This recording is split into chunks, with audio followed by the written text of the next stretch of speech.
associated with the fields and grasslands of Great Britain. The formations discovered outside the British Isles have almost all been ruled out as hoaxes. But in the past year, an intriguing new series of crop circles is being studied along the U.S.-Canadian border. Well, the first day I saw it, my blood pressure went up. It's very difficult to describe. The air is full of electricity. There was something out there that was watching me that I didn't know about. They appear at first light. An American icon, amber waves of grain, crushed by an unseen force. Is it a hoax? Sometimes. But here, there are no footprints, no tire tracks, no obvious sign of a human hand at work. I believe it's an alien intelligence of some sort. It was just a very eerie force around me. Nobody has actually seen a transmission of the formation. The scientific term is agroglyph, literally crop picture.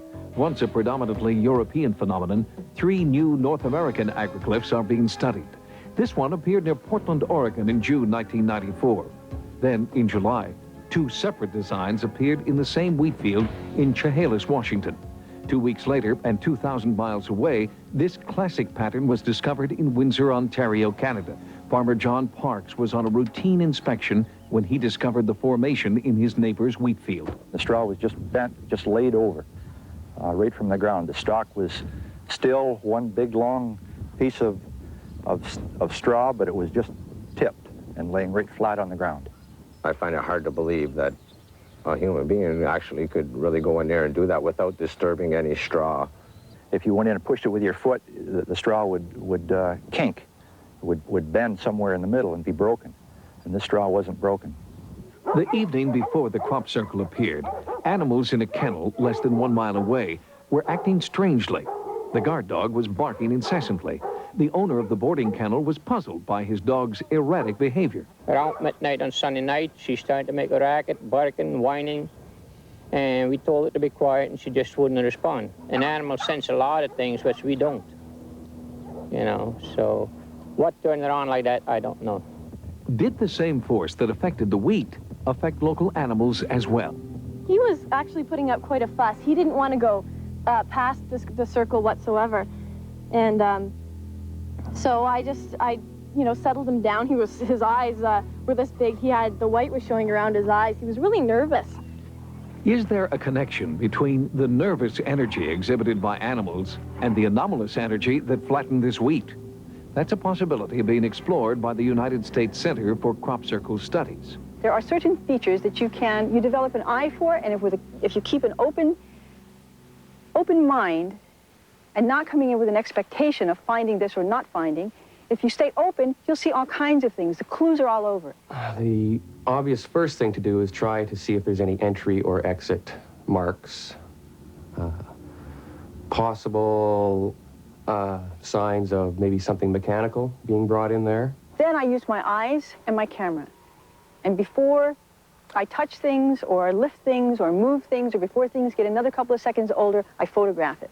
Then, grain samples from the affected areas are isolated and undergo microscopic evaluation. Among those studying the samples, biophysicist Dr. W.C. Levengood and research associate John Burke. They hypothesized that the crop circles are caused by unusual but natural atmospheric forces. John and I came up with a concept based on very unusual natural phenomena in the atmosphere.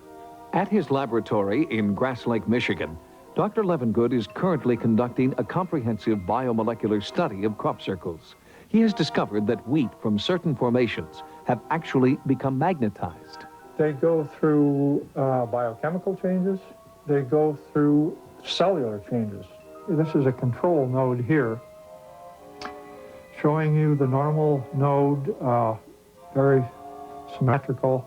And what we find here is that there are very drastic changes in the formation samples, which cannot be explained by ordinary trampling or hoaxing or any of that. Now, in the formation, what we find is that this energy is so intense and so rapid, the heat is so high, that it literally blows expulsion cavities. We have an enormous amount of evidence that indicates that the causes of crop circle formations are quite likely ion plasma vortices. And while this may sound exotic, you could picture a slow-speed electrified tornado, if you will, because plasma is nothing more than electrified air particles. It's very similar to trying to deal with the weather. It's on a bigger scale and so complex and chaotic. With all the resources at the command of our weather bureaus, we can't do an accurate 5-day forecast. That doesn't mean we don't understand the principles of meteorology. And the same thing is true of crop circles. Theoretically, a spiraling ion plasma vortex could create circles in standing crop.